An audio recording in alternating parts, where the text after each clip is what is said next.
একবার হলেও আমার কথা মনে করে রান্না করে খেয়ে দেখবেন। দেখতে কত সুন্দর বেগুন কষা। এভাবে ছিলে নিতে হবে বেগুনটাকে।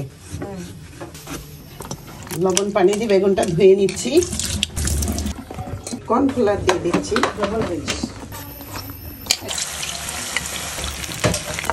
তিল ভেজে নিচ্ছি, সাদা তিল। টমেটো গুলো দিয়ে একটা টকের মতো রান্না করে একটু লবণ দিয়ে দিলাম, হলুদের গুঁড়া দিলাম, একটু মরিচের গুঁড়া দিলাম, শুকনো মরিচের গুঁড়া, একটু সরিষার তেল, একটু টেস্টের জন্য চিনি দিলাম। এখন দিয়ে দিচ্ছি তিল। হয়ে গেল আমাদের বেগুন কষা, দেখতে অন্যরকম সুন্দর। ও একটা খেয়ে থামাই যাবে না। টমেটো ফ্লেভার, বেগুনের সুন্দর ফ্লেভার, তিল দাঁত নিচের পরে